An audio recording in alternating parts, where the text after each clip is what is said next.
Dahil magtatag-ulan na, gumawa na kami ng tangkal ng manok. Uso na naman ngayon ang mga sakit ng manok kaya kailangan na natin ng kulungan para safety sila sa tag-ulan. Bali, ito nga pala ang day 1 ang panggagawa natin ng kulungan ng manok. Bali, ang katulong ko nga pala dito yung ate kong pipi o apaw. Pero teka, intro, paso. Kasarapan nga. At sa mga oras na to, ako'y naghakot na ng mga kahoy na gagamitin namin sa paggagawa ng kulungan ng manok. At ganito nga pala kami, mag-usap ng ate kong pipi, hindi nag-iimikan. Sinasabi ko sa kanya yung mga gagawin namin na hindi kami nag-iimikan. Sinasign language ko sa kanya yung mga gagawin namin kung paano ang gagawin namin kulungan. At sa sitwasyon na to, parang galit kami sa isa't isa kasi hindi nga kami nag-iimikan.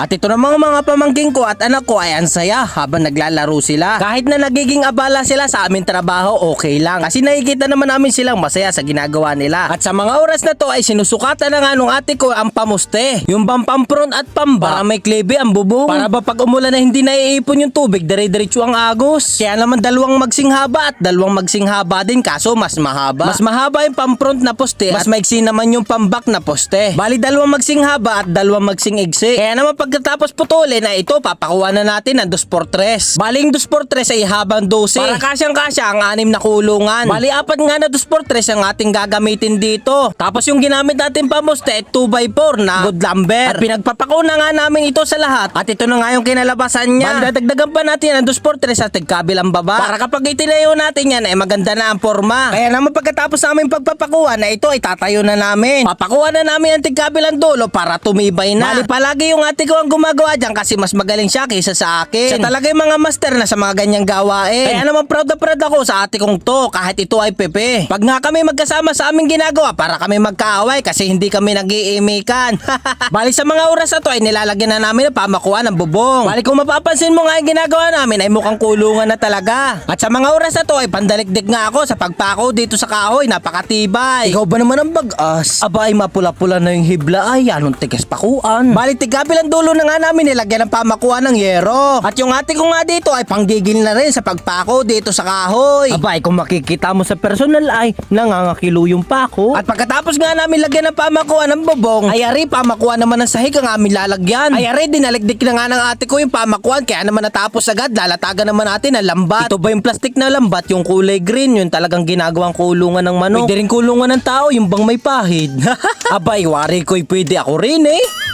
At sa mga oras na to ay naghakot na nga muna kami ng kawayan para sa panindingan at panasahigan. Abay wari ko'y pwede na rin mga kawayan na rin, medyo malaki na eh. Tinuloy-tuloy ko na ang hakot at habang nagawa yung ate ko doon sa isang sabi, abay may kabigatan din na rin kaya naman ako nalaan naghakot, nakakaawa naman yung ate ko ay ano yan. At sa mga oras na to ay naggawa na kami ng mga pamakuan dito sa dingding. At kitang-kita naman hataw na hataw ako sa aking ginagawa. Paano yung naka-timelapse yan? Tigkabilang panindingan nga yung aming ginawa ng ate ko para mabilis na ang aming gagawin dito. Kaya naman sa mga oras na to ay ako'y nagputol-putol na ng aming ididingding at babakit-bakit na namin to pamaya pagkatapos ko. Mabuti na lang ngayong araw ako'y walang trabaho kaya naman nakatulong ako dito sa aking ate. At maraming salamat nga kay Lord kasi nagkaroon ako ng ganitong kapatid na napakabait kahit pepe. At talaga namang napaka-talented at napakasipag. Basta gawaing bahay kayang-kaya niyan. Kahit pag gumawa ng maraming kubo ay kayang-kaya niyan. Basta kahoy lamang ang gagamitin at hindi simento. At habang nagbabak nga ng kawayan yung aking ate, ako naman ay gayas-yas na rin kawayan para sa panindingan. At pagkatapos nga namin mag-yas-yas ay ito papakuha na namin tong siding. Ito bang division ng bawat pinto ng kulungan? Bali ito nga pala lahat-lahat ng amin ni yas-yas para sa panindingan ng siding o division. At dinali-dali na nga rin namin ng ate ko itong aming pinapakuhan. Kasi sa mga oras na to ay napakainit na talaga ng panahon. Ikaw ba naman sa amin tumutok yung araw ay talagang napakainit naman ay. At pagkatapos nga namin pamakuha nito mga siding ay ito naman likod ng kulungan ang lalagyan namin ng dingding. Bali sa mga oras na nga ito ay hapon na, abuti na talaga kami ng dilim kaya naman tinigilan namin to. Inubos lang namin yung kawayan na natitira. At ito nga lang pala yung nagawa namin buong maghapon, di namin natapos yung kulungan. Kaya naman kita-kits sa day 2. Maraming salamat sa iyong panonood, araw-araw, sipag lang, patungo sa bukas.